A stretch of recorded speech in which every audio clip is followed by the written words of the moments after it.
우리 속에 있게 하소서. 예수님 이름으로 감사하며 기도합니다. 아멘. 예, 이 안식 하나님의 은혜가 더 풍성하게 임하기를 예수님의 이름으로 축원해 드립니다. 예, 나의 마음을 아시는 예수님, 그런 제목 가지고 말씀을 살펴봅니다. 37년간 뉴욕 지하철에서 노래를 부른 사람이 있습니다. 그런데 어느새 나이 60이 됐는데요. 그래도 이분은 꿈을 포기하지 않고 아메리칸 갓 탤런트에 출연해서 준결승전까지 나갔습니다. 이 사람 이름은 미크 윤인데요. 원래는 미카엘 영이라고 하네요. 1959년 11월 15일 인생인데, 자기가 인생 살면서 자살할 생각도 여러 번 가져 있었는데, 자기가 이제 그 순간순간마다 그 복음성가도 부르고 그 다음에 이제 팝송도 부르면서 자기 인생의 삶을 유지해 왔습니다. 나이 60이면 우리가 30평생 그렇게 말하는데요. 30평생을 2번이나 산 사람이고 강산이 6번이나 바뀐 인생입니다. 그래도 그 고통과 고난을 이겨내면서 나이 60에 새로운 인생의 삶을 펼쳐지게 됐다 하는 겁니다. 내 인생 너무 늦었다고 낙담하는 순간이 있을 수가 있습니다. 그런데 이것은 사람들이 자신의 주변의 환경을 보고 낙담하는 소리죠. 하나님의 사람들은 낙담할 이유가 없다 하는 겁니다. 37년간 지하철에서 노래 부르면서 자기 인생에 이런 황금기 같은 그런 노년이 올 거라고 누가 생각했겠는가 하는 겁니다. 세상 사람들은 야 늦었어 그렇게 말할 수 있지만 하나님의 사람들은 오늘 하루가 또 새로운 인생의 출발점이 될 수 있다는 겁니다. 하나님이 나이 80된 모세를 부르시죠. 그리고 이스라엘 민족을 40년 동안 인도하는 지도자가 되게 하십니다. 아브라함 나이 100세에 이제 아들 이삭을 주시고 그로 하여금 새로운 인생의 장을 열어가게 하신다 하는 겁니다. 하나님의 시계는 새로운 출발점을 늘 허락하신다 하는 겁니다. 그러므로 포기하지 않는 사람, 그 포기하지 않는 사람에게는 언제나 새로운 출발점이 시작되는 겁니다. 실패보다 무서운 것이 뭐냐면 단념이라고 하는 겁니다. 단념. 난 안 돼. 할 수 없어. 이렇게 단념하는 겁니다.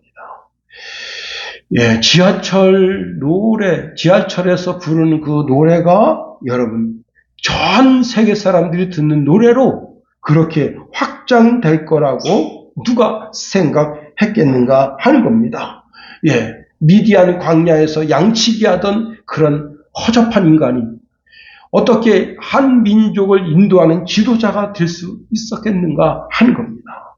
그렇습니다. 여러분, 주님은 이제 우리에게 말씀을 주십니다. 내 시작은 미약할 수 있어. 그러나 내 나중은 심히 창대케 되리라 말씀을 주시는 겁니다. 그렇습니다. 사실 하나님은 포기를 모르시는 분이시다 하는 겁니다. 사람들은 실패하면 너무나 이제 인생을 쉽게 포기하죠. 실패를 자기 인생의 끝이라고 여깁니다. 그리고 완전히 무너지는 겁니다. 자포자기. 될 대로 되라. 그렇게 생각하는 겁니다. 그런데 우리가 실패할 때, 그때 하나님을 의지할 때라 하는 겁니다. 나는 전혀 가능성이 내 삶 속에서 보이지 않을 때, 그럴 때 하나님은 오히려 내 속에서 가능성을 찾으시는 분이십니다. 그러므로 우리가 넘어짐에서 자신을 주저앉히려 하지만 하나님은 우리에게 음성을 주십니다. 일어나라, 빛을 발하라 말씀하시는 겁니다. 그렇습니다. 여러분, 하나님을 끝까지 붙드는 인생이 가장 행복한 인생이다 하는 겁니다. 예레미야 31장 3절에 옛적에 하나님께서 나에게 나타나사 내가 영원한 사랑으로 너를 사랑하기에 인자함으로 너를 이끌었다 하였노라 하십니다. 하나님은 한 영혼을 영원한 사랑으로 인자함으로 우리를 이끌고 계시다 하는 겁니다. 그렇습니다. 우리가 주의 은혜 가운데 늘 구주 예수 그리스도를 의지하는 신앙 가운데 서 있다면 그 사람은 하나님께서 그 걸음을 선하게 인도해 가시는 겁니다. 자, 오늘 본문으로 가보면 예수님은 이제 성전을 정결하게 하신 후에 계속해서 예루살렘에 머물러 계십니다. 그리고 많은 표적을 보여주셨습니다. 유대인들은 이러한 표적을 보고서 열광합니다. 그리고는 예수님을 믿었습니다. 그런데 이것이 겉으로 보면 엄청난 부흥의 현장과 같다는 겁니다. 성공적인 전도의 시작처럼 보였다는 겁니다. 여러분 80년대 90년대 한국 강산에 산골짜기마다 기도원이 세워졌습니다. 불법이든 탈법이든지 간에 그냥 무조건 그 목사님들이 가서 기도원 세우고 간판을 세웠습니다. 그러면 그 기도원들이 안 되는 기도원이 없었어요. 자, 엄청난 사람들이, 저도 이제 제가 80년대 말쯤이죠. 이제 그때 신학교 가면서 사막산에 가서 그렇게 막 부르짖어 기도하고, 또 기도원, 누가 기도원 가자 그러면 또 감사하게 기도원 가고, 참 감사한 것은요. 지금 생각하면 도저히 있을 수 없는 일인데, 간청리 그 바닥에서 경운기 끌고 한월산 기도원까지 경운기 타고 간 겁니다. 이야, 그때는 배우령 고개를 넘는데 그 고개 넘는 데만 1시간 걸려요. 자동차로. 근데 그 경운기 타고 넘었다고 생각해 보세요. 그렇게 와가지고 춘천에서 가평에서 또 이제 야, 대단한 겁니다. 근데 그때는 전부 밥을 해 먹어가면서 부흥회를 한 거예요. 밥 사 먹어가면서 한 게 아니고, 밥을 해 먹어가면서 양을 솥에다가 나무로다가 불을 떼가지고 참 어마어마하죠. 물론 이제 좀 형편이 되는 분들은 밥을 사 먹고 그렇게 이제 부흥에 참석했지만, 그렇습니다. 그럴 때 예배당에 꽉꽉 사람이 찼습니다. 심지어는 어떤 일이 있었는가 하면요, 이제 제가 같이 섬기던 전사님하고 같이 할렐루야 기도원을 갔는데 사람이 너무 꽉 차가지고 안에 들어갈 데가 없는 거예요. 그런데 그 유리창 있잖아요. 유리창을 이렇게 밖에서 사람들이 서서 예배 드리는 거예요. 서서 예배 드려 너무 힘드니까 그냥 주저앉아요. 그리고 거기서 막 뭔 이벤트가 있어. 막 그래 있으면 하고 이렇게 창 너머 이렇게 보다가 저 사람들 하하하 웃으면 우리도 한참 있다 하하 웃는 거예요. 스테레오로. 그럼 이제 사실 그 유리창 밖으로 전해지는 소리가 불분명하잖아요. 그러면 무슨 일이야? 그러면 뭐라고 했대. 그럼 그래 하하. 그래도 그 안에 들어가 있는 분들보다 밖에 있는 분들이 더 많았던 그런 시대가 있었습니다. 특별히 이제 막 치유의 역사가 나타나면 다들 깍지발하고 그 안에를 들여다보려고 했었습니다. 그런데 말이죠. 자, 그렇게 엄청난 부흥이 있었는데 예수님이 뜻밖의 반응을 보이십니다. 오늘 본문에 보니까 이렇게 말씀하고 있네요. 예수는 그의 몸을 그들에게 의탁하지 아니하셨으니 라고 말씀하고 있습니다. 자, 예수님은 그들에게 당신의 몸을 의탁하지 않았다는 거, 여기 의탁하다라고 하는 말은 사람이나 사물에 대한 믿음을 갖는다, 그런 뜻입니다. 자, 지금 6월절입니다. 전 세계 디아스포라, 흩어져 있던 유대인들이 다 몰려왔습니다. 당시 모인 인원이 정확하지는 않지만 대략 270만 정도에 이른다는 겁니다. 그걸 어떻게 알 수 있는가 하면요. 그때 당시에 도살한 양의 숫자를 가지고 파악하는 겁니다. 몇 마리 양이 도살됐는가 하면 25만 6,500마리의 양이 도살됐다는 겁니다. 예, 양 한 마리를 10사람이 모여서 먹습니다. 뜯어먹는 거예요. 양고기 뜯어먹는 거죠. 10사람이나 20명 정도가 먹을 수 있는 양 한 마리에 그 6월절 어린 양 고기를 뜯어먹어야 되거든요. 그래서 이제 계산해 보면 약 270만 명 정도가 왔을 것이다. 이게 다 유세비우스의 그 이제 책에 근거한 이야기입니다. 그런데 현대 과학자들은 무슨 얘기를 하는가 하면 장소가 협소해서 그렇게 270만 명 정도 온 것이 아니라 한 100만 명 정도 왔을 거다. 그렇게 말합니다. 하여튼지간에 100만 명도 어마어마한 인파다 하는 겁니다. 그런데 어떻다고요? 예수님은 그들을 믿지 않았다는 겁니다. 사람들을 믿지 않았다는 거예요. 자, 그들은 예수님을 믿었는데 예수님은 정작 그들을 믿지 않았다는 겁니다. 참으로 역설적인 상황이다 하는 겁니다. 우리가 오늘 본문의 말씀을 통해서 예수님이 원하시는 참된 믿음이 무엇인지, 또 우리 심령을 살피시는 주님께서 우리가 어떤 신앙의 자세를 갖기를 원하시는지 한번 말씀을 통해서 살펴보도록 하겠습니다. 첫 번째는요, 이들은 표적을 구하는 신앙이었다는 겁니다. 그런데 이런 표적을 구하는 신앙은 하나님께로부터 책망받는다는 겁니다. 23절에 이렇게 말씀하고 있습니다. 6월절에 예수께서 예루살렘에 계시니 많은 사람이 그의 행하는 표적을 보고 그의 이름을 믿었으나 말씀하고 있습니다. 성경에서 하나님의 표적과 기적을 베푸는 현장을 이들이 보는 겁니다. 자, 하나님은 표적을 통해서 하나님 아버지의 뜻과 능력을 나타내 주십니다. 문제는 이러한 표적만 구하는 신앙, 즉 표적에 의존하는 믿음은 자칫 잘못하면 거짓된 표적의 유혹에 미혹되기 쉽다는 겁니다.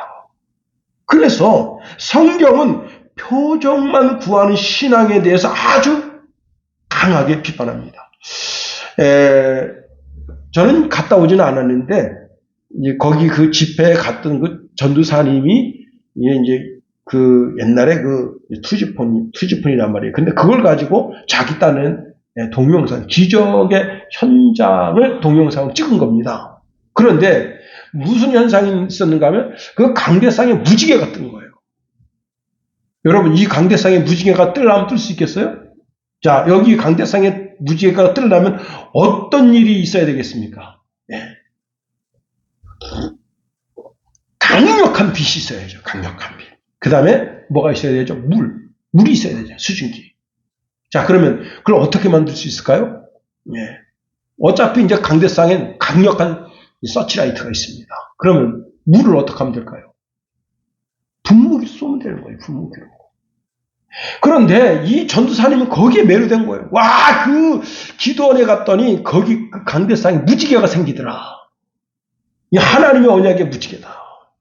예, 내가 그래서 정신 차리라고. 여러분, 인도에 가짜 승려가 있습니다. 가짜 승려가. 근데 그 가짜 승려가 그 여인들 머리에다 이렇게 빨간 뭘 이렇게 찍어줘요. 근데 그걸 싹 문지르면 빨간 게 자주색으로 바뀝니다. 그게 저주의 표시예요. 그러면 그 자주색을 다시 빨간색으로 바꾸려면 돈을 내야 돼. 그런데 그 인도의 사회학자가 이게 가짜라는 사실을 알려줍니다. 그게 화학약품, 여기 인도 여자들이 여기 바르는 그 화학약, 그게 있어요. 그걸 화학약품으로 딱 하면 그 자주색으로 바뀝니다. 그런데 이 사람들은 안 믿어요. 그 사회학자를 안 믿어요. 그 사람은 국가에서 공인한 그런 과학자입니다. 그래서 마을마다 다니면서 그거 믿지 마라. 그거 가짜 미신 믿지 마라. 그런데 이 사람, 이 과학자를 믿지 않고 그 미신하는 그 사람을 믿어요. 그리고 거기다가 자기 돈을 냅니다. 예. 표적을 구하는 신앙은 어떻다고요? 유혹에 미끼가 되기 쉽다 하는 겁니다. 그렇습니다. 그래서 성경은 표적을 구하는 신앙에 대해서 아주 강하게 비판한다는 겁니다. 표적만 보고 믿는 신앙은 한계점이 있다는 겁니다. 예수님 당시에 수많은 사람들이 예수님의 말씀보다 기적에, 이적에 관심이 더 있었다는 겁니다. 중풍병자의 고치심, 오병이어의 기적, 거라사 귀신의 내쫓김, 이런 표적을 보고 수많은 사람들이 몰려왔는데 정작 예수님의 정체성에 대해서는 몰랐다는 겁니다. 자, 오늘 본문에 이러한 표적만 구하는 신앙에 대해 주님은 그들을 믿지 않았다는 거예요. 그들이 예수님 믿고 있습니다. 근데 그때 예수님은 그들을 믿지 않았다는 거예요. 표적을 믿는 믿음, 그 믿음은 온전한 믿음이 될 수 없다는 겁니다. 예수님은 사람이 얼마나 쉽게 인간의 눈에 보이는 현상만 따르는지를 아셨다는 거예요. 표적을 통해서 믿는 믿음은 마음의 문을 열 수가 없습니다. 신앙의 문을 열 수, 신앙의 본질을 가질 수가 없다는 거예요. 오히려 이런 표적을 구하는 세대를 향해서 주님이 책망하십니다. 예, 표적을 구하는 세대를 가리켜서 뭐라고 말씀하셨냐면 악하고 음란한 세대라 하셨어요. 악하고 음란한 세대, 즉 하나님을 신뢰하지 않는다는 겁니다. 끝까지 자신의 눈을, 자신의 마음, 자신의 시각적인 그 욕구를 만족시킬 만한 대상을 찾는다는 겁니다. 그래서 그러한 시도를 가리켜서 음란한 세대다. 예, 음란한 세대. 그렇습니다. 여러분, 육체적인 음행만을 의미하는 것이 아니라 하나님을 버리고 세상의 가치, 돈, 우상, 세상의 연민, 그런 영적 간음에 빠지는 현상으로 나아간다는 겁니다. 즉 하나님과 인간과의 관계보다 눈앞에 보이는 자극적인 기적에만 집착하는 현상을 가지게 된다는 거예요. 그건 신앙이 아니라는 거예요. 그래서 마태복음 12장 39절에 보니까 악하고 음란한 세대가 표적을 구하나 선지자 요나의 표적밖에 보일 표적이 없느니라 말씀하고 있습니다. 그러면 왜 이 표적을 구하는 자들을 강력하게 이렇게 비판하고 말씀하시는가 하는 겁니다. 예, 그들은 하나님의 말씀을 들었다는 겁니다.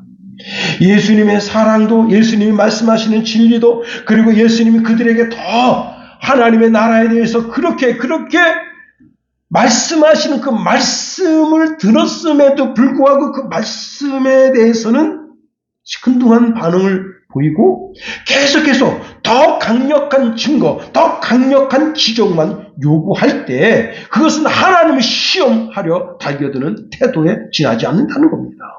그렇습니다. 눈으로 확인하면 믿겠다? 주님은 그 신앙을 신랄하게 책망하는데 비록 믿음의 제자라 할지라도 주님께서 뭐라고 말씀하십니까?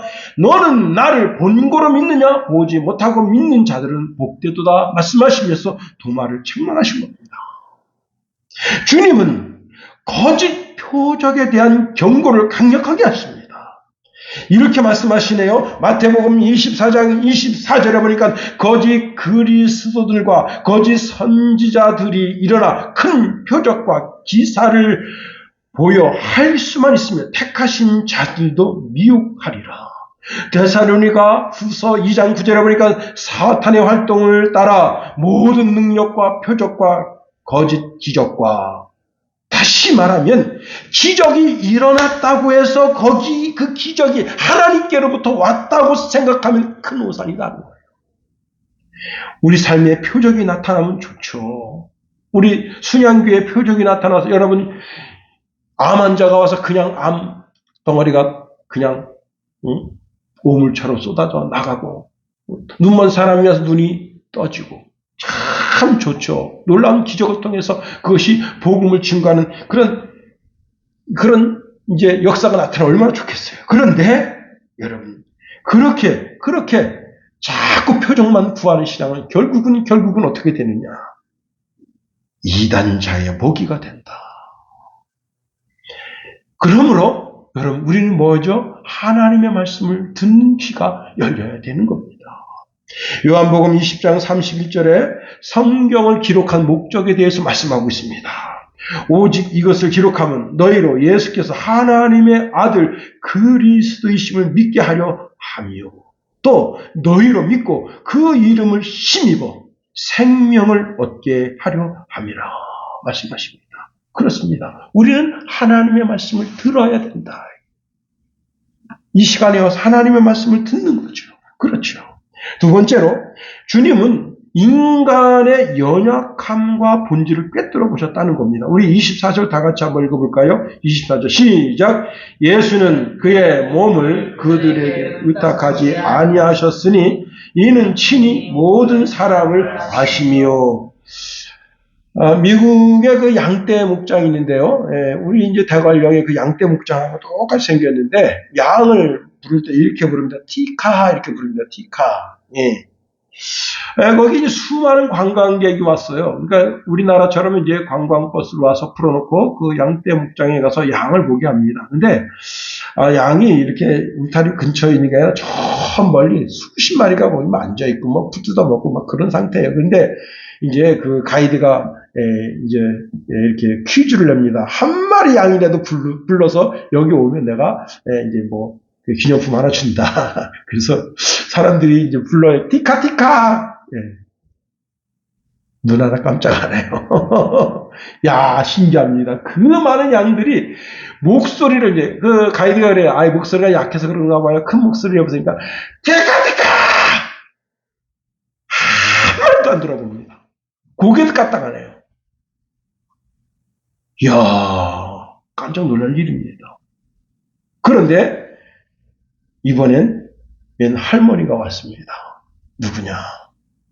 양 엄마입니다. 양치기예요. 이 할머니가 작은 소리로 티카 이렇게 합니다.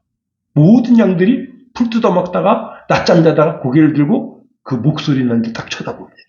다시 한번 부릅니다. 티카. 그러니까 모든 양들이 그 여인한테 쫓아옵니다. 와, 성경 구절이 생각납니다. 요한복음 10장 26절 27절. 너희가 내 양이 아님으로 믿지 아니하는도다. 내 양은 내 음성을 들으며 나는 그들을 알며 그들은 나를 따르느니라. 음성으로 한다. 음성으로. 나지막한 목소리로 티카. 그런데 모든 하던 일을 멈추고 그 음성이 들려진 쪽으로 고개를 돌리고 한 번 더 티카 하니까 모든 양들이 수십 마리 양떼가 그 주인에게로 달려옵니다. 예수님이 수전절에 솔로몬 행각에 있을 때 이들이 불신앙의 모습으로 예수님께 표적을 구했습니다. 이렇게 말합니다. 당신이 언제까지나 우리 마음을 미혹하게 하려 하나이까? 그리스도이시면 밝히 말씀하십시오. 이들은 예수님이 그리스도의 메시아임을 믿지 않습니다. 그리고 예수님이 행하는 그런 기적, 엄청난 기적을 보고도 시큰둥한 반응을 보입니다. 그때 주님께서 이런 말씀을 주십니다. 요한복음 10장 25절 26절에 보니까 예수께서 대답하시되 내가 너희에게 말하되 믿지 아니하였도다. 내가 내 아버지의 이름으로 행하는 일들이 나를 증거하는 것이거늘 너희가 내 양이 아님으로 믿지 아니하는도다 했습니다. 뭐라고요? 너희는 내 양 아니야. 표적을 믿는 신앙이 얼마나 부실한 신앙인가를 보여주는 거예요. 이들은 순간적으로 열광했습니다. 순간적으로 예수님 믿었어요. 그러나 예수님이 하나님의 아들이신 그리스도이신 것을 신뢰하지 않습니다. 여기 참으로 재미있는 표현이 있는데요. 23절에 그들을 믿었으나 라는 단어와 24절에 그들을 의탁하지 이 두 단어가 똑같은 단어예요. 그러니까 의탁하다라는 단어가 무슨 단어예요? 믿는다는 뜻입니다. 믿는다. 그들은 예수님을 믿어요. 근데 예수님은 그들을 안 믿어. 왜? 그들의 마음을 읽고 계신 겁니다. 예. 그들의 마음을 들여다보시는 거예요. 이들이, 예수님, 당신은 정말 하나님의 아들이십니다. 그리스도이십니다. 하나님께로부터 온 분이십니다. 그렇게 말하는 것을 예수님은 뭐라고 생각하냐면 립서비스라고 생각합니다. 립서비스. 예, 예수님 듣기에 좋은 그런, 선생님 대단하시네요. 아우, 진짜. 이건 하나님의 아들 아니시면 이런 일을 행하실 수 없죠. 이렇게 그들의 주님 앞에 고백하는 그 고백이 믿음의 고백, 신앙의 고백이 아니고 전부 다 립서비스란 립서비스. 예, 그들의 마음, 그들의 심령을 꿰뚫어 보시는 겁니다. 자, 예수님께서 기적을 베푸십니다. 병든 자를 고치시고 귀신을 떠나가게 하시고 나사로를 소생시키시고 젊은 청년, 죽었던 청년, 관을 메고 나오는 그 청년의 그 시체에 손을 대시고 청년아 일어나라 해서 그 나인성의 모든 사람들을 다 놀라게 했어요. 그런데 그들이 정말로 그들이 그 신앙 가운데 예수님을 메시아라고 믿었냐? 자, 예수님 뭐라 말씀하십니까? 주여 주여 하는 자. 지금 예수님을 보고 주여 주여 하는 자, 그들이 어떤 자들이냐? 표적을 보고 예수님의 행한 이 표적을 보고 예수님을 그리스도로 영접하지 않는 자들이다. 결국 이들이 어떤 자들입니까? 훗날 예수님께서 이제 가야바의 법정에 서셨고 빌라도의 법정에 서셨을 때 그때 강도 바라바와 예수님 두 사람 중에 내가 너희들이 원하는 자를 내준다 그럴 때 바라바 외치고 저를 십자가에 못 박아라, 저를 십자가에 못 박아라 외쳤던 자들이 바로 이들이라는 거예요. 그렇습니다. 표적을 구하는 신앙은 절대 오래가지 못한다. 표적을 구하는 믿음은 가짜 믿음이다. 그렇습니다. 여러분, 우리가 예수님을 따르는 이유가 무엇인가 가만히 보세요. 표적 때문에 예수님을 따르는가? 예수님의 인격과 예수님의 삶을 보고 예수님이 나의 구주이심을 믿고 따르는가? 자세히 내 신앙을 점검해 봐야 하는 겁니다. 그렇습니다. 오늘 주님이 나를 보고 계십니다. 그런데 주님이 이렇게 말씀하십니다. 나는 나를 너에게 의탁하고 싶지 않다. 곤란한 거예요. 나는 너를 알고 있어. 너의 신앙은 표적을 구하는 신앙이지. 나와는 상관이 없어. 불법을 행하는 자야, 내게서 떠나가라. 이거 곤란한 거예요. 미국에 얼마 전 작고한 판사가 있는데요. 프랭크 카프리우라는 판사입니다. 이분이 22년 전 18세 청년이 자신의 법정에 섰습니다. 이 청년이 동네 양아치. 면허증도 없는데 아무 차나 훔쳐가지고 그냥 뭐랄까 남의 차 훔쳤으니까 어떡합니까?